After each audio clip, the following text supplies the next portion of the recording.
murid-murid. Assalamualaikum dan salam sejahtera. Bersua kembali dalam channel Cikgu Hayati. Baiklah murid-murid, untuk sesi pengajaran pada kali ini, cikgu akan sambung tips menjawab soalan sains kertas 2 bahagian yang kedua.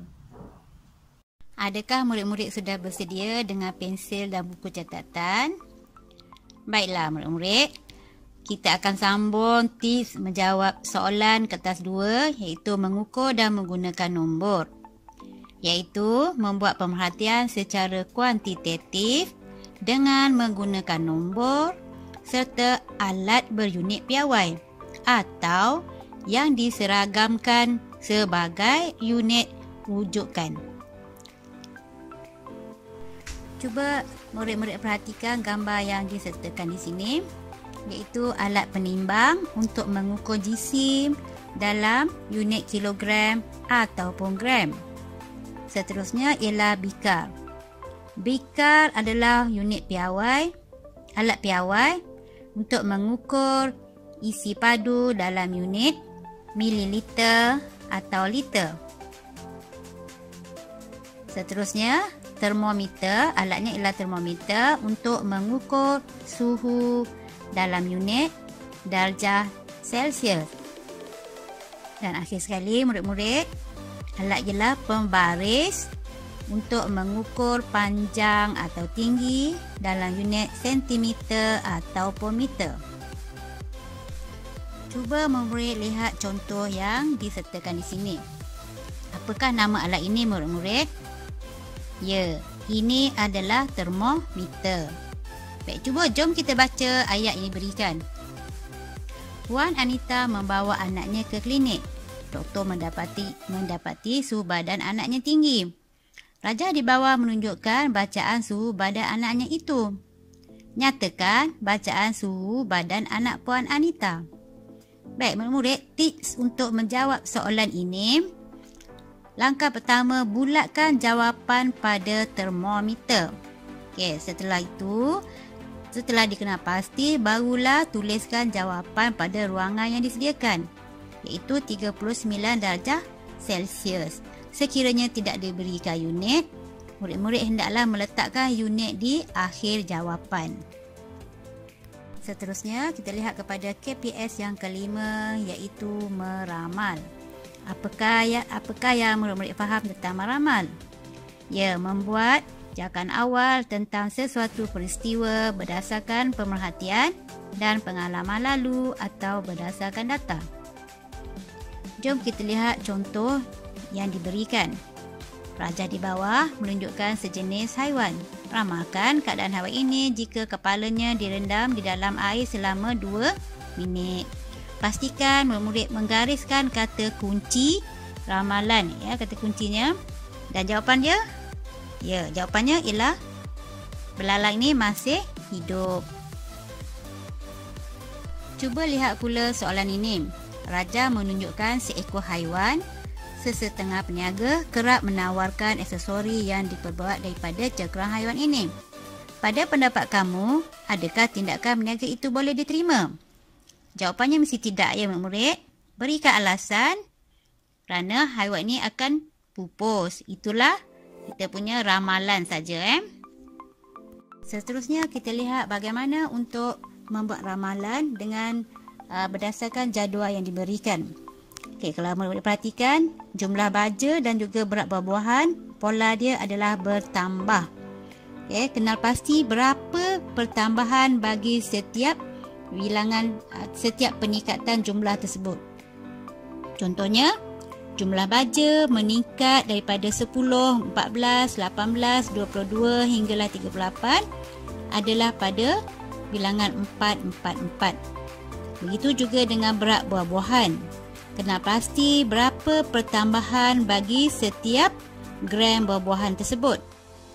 Berdasarkan jadual itu, kita dapati pertambahan dia adalah 555. Jadi, murid-murid kena cari di mana duduknya 42 gram baja yang diletakkan. Okey, mestilah betul-betul di hujung. Dan pertambahan dia adalah 4. Begitu juga dengan berat buah-buahan. pertambahannya 5. Jadi 85 tambah 5 akan dapatlah berat buah-buahan iaitu 90 gram. Jangan lupa murid-murid, unit mesti ditulis, ya, mesti ditulis unitnya. Seterusnya kita tengok bagaimana untuk mencari jawapan meramal di bahagian tengah-tengah jadual. Contohnya di sini dibagi kuantiti baja dan juga berat buah. Okay. Soalan dia, ramalkan berat buah apabila 20 gram baja diberikan. Baiklah murid-murid, gariskan kata kunci ramalkan. Kuantiti baja 20 gram berada di antara 18 gram dan 22 gram. Jadi, kita nak cari berapakah berat buah yang berada pada 20 gram. Kuantiti baja 20 gram. Okey, berat buah pun mestilah berada di antara 35 dan juga 45. Berapakah perbezaan antara 35 dan 45? Ya, perbezaannya adalah 10 gram.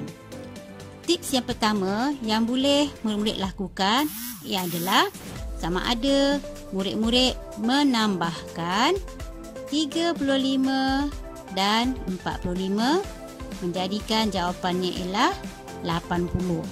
Okey, 80 dibahagikan dengan 2 sebab dia tengah-tengah Jadi dapatlah jawapannya ialah 40. Ataupun cara yang kedua, murid-murid lakukan 10 gram ya, dibahagikan dengan 2. Jawapannya ialah 5. Jadi murid-murid boleh ambil pertambahan 5 sebagai penikatan tengah-tengah. Bermaksud 35 tambah 5, jawapannya ialah 40.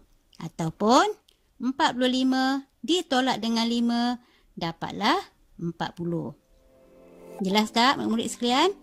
Jadi jawapannya ialah 40 gram. Okey, berikut pula ialah ramalan berdasarkan pengetahuan sedia ada murid-murid. Okey, soalan dia, ramalkan apa yang berlaku kepada kedua-dua tikus dalam bekas di atas selepas 3 hari. Apa jawapannya murid-murid? Ya, tikus A masih hidup, manakala tikus B telah mati. Dalam murid, seterusnya kita lihat kepada KPS yang ke-6 iaitu berkomunikasi. Apakah maksud berkomunikasi?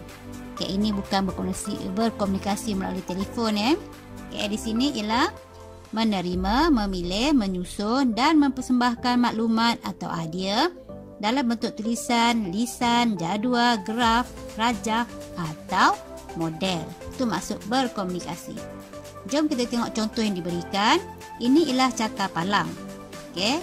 Kadang-kadang tu soalan meminta murid mengubah ataupun mentafsirkan maklumat dalam bentuk carta palang. Okay, perlu kena pasti pemboleh ubahnya di mana. Yang mana PUM, yang mana PUB. Biasanya yang melentang tu sebagai PUM dan yang menegak itu adalah PUB. Contoh, kalau kita nak pindahkan data dalam bentuk jadual, jadual 1 tu adalah AB, cikgu letak situ, iaitu A tu atas, B tu bawah. Itu aba. Atas tu ialah pemboleh ubah manipulasi, B tu bawah ialah bergerak balas. Jadual 2 pula ialah kika, kiri dan kanan. Ki itu adalah pemboleh ubah dimanipulasi dan K ialah pemboleh ubah bergerak balas. Baiklah, cuba adik-adik keluarkan pensel dan juga kertas. Cuba bina jadual untuk menunjukkan keputusan penyiasatan di atas, iaitu panjang tali 10, 15 dan 20 cm dan bilangan ayunannya 20, 17 dan 15. Cuba adik-adik bina jadual dan buat perbandingan dengan apa yang cikgu tunjukkan sebentar nanti.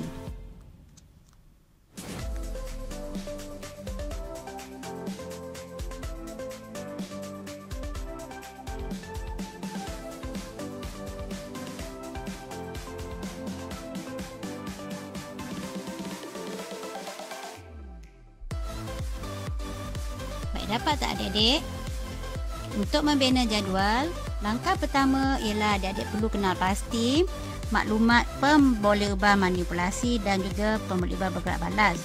Di sini PUM dia ialah panjang tali dan PUB dia adalah bilangan ayunan.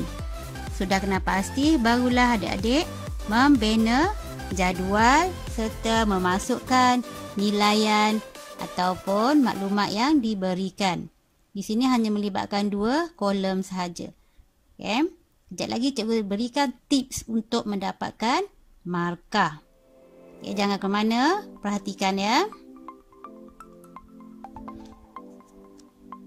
Baik, bagi membina jadual, markah yang diberikan adalah 2 markah, di mana sekiranya murid-murid betul menulis pembolehubah akan mendapat 1 markah. Dan maklumat yang diberikan ditulis dengan betul akan diberi 1 markah. Baik, di sini cikgu bagi panduan bagaimana murid-murid boleh mendapat markah dalam membina jadual. Baik, jadual yang pertama, murid perlu menulis PUM iaitu panjang tali dan ditulis unit sentimeter dengan betul. Dan PUB pun ditulis dengan betul, bilangan ayunan dan maklumat pun ditulis dengan betul. Maka murid dah layak mendapat 2 markah. Bagi jadual yang kedua, okay, PUM ditulis dengan betul, PUB pun ditulis dengan betul, tetapi tidak ditulis unit pada PUM. Jadi murid tidak dapat markah pada PUM PUB. Hanya dapat markah pada maklumat yang yang telah diisi dengan betul sahaja. Jadi 1 markah sahaja yang murid-murid dapat. Bagi jadual yang ketiga pula, PUM dan PUB telah ditulis dengan betul. Cuma murid-murid tidak menulis unit sentimeter tu pada ruangan PUM. Murid-murid telah menulis pada di sebelah angka-angka tersebut, iaitu 10 cm, 15 cm dan 20 cm. Maka di sini markah telah diberi. Jadi PUM-nya betul, PUB betul dan maklumat ditulis pun dengan betul dan unit telah ditulis juga dengan betul. Maka di sini mendapat 2 markah. Untuk jadual yang keempat, murid-murid tidak menulis PUM dan PUB. Murid terus menulis jawapan di ruangan jawapan tetapi ada unit ditulis. Ini tidak dikira ya murid. Ini dikira tidak ada markah. Baiklah murid, bentuk komunikasi seterusnya ialah melukis ataupun membuat lakaran, di mana murid-murid diminta melukiskan litar elektrik di atas dalam bentuk simbol. Jadi murid perlu tahu simbol-simbol tertentu untuk membuat lakaran dalam litar elektrik.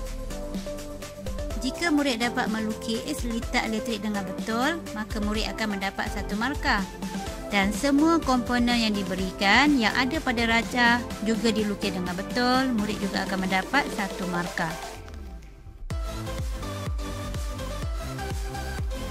Baiklah murid, sekian saja sesi pengajaran kita kali ini.